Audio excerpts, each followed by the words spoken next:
আসসালামু আলাইকুম। প্রবাস জীবন অনেক সময় সকালবেলা ঘুম থেকে উঠতে মন চায় না, শরীরটা এত ক্লান্ত হয়ে যায়। আর এখন তো প্রচণ্ড গরম পড়তেছে, গরমের কারণে শরীরটা অনেকটা ক্লান্ত।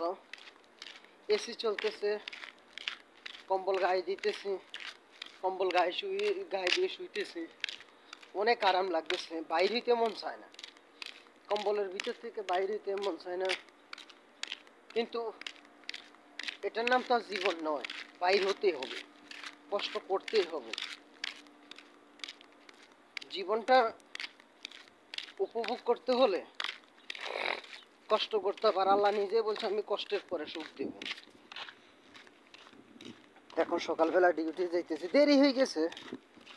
আসলে এত দেরি কল্পনাও করিনি। আগে ভাগে তো বসছিলাম, চা বসাইতেছিলাম, বাথরুম গেছিলাম, এরপর দেরি হয়ে গেছে।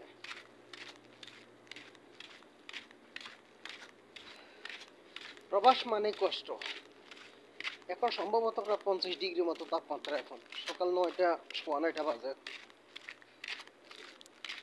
চা বিস্কুট খেয়ে ডিউটিতে চলে আসলাম।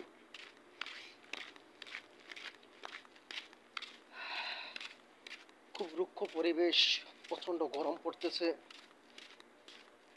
এটাই হলো প্রবাসী জীবন। আল্লাহ সকল প্রবাসীকে ভালো রাখুক, আল্লাহ সকল প্রবাসীকে সুস্থ রাখুক, আল্লাহর কাছে এটাই দোয়া। আসসালামু আলাইকুম।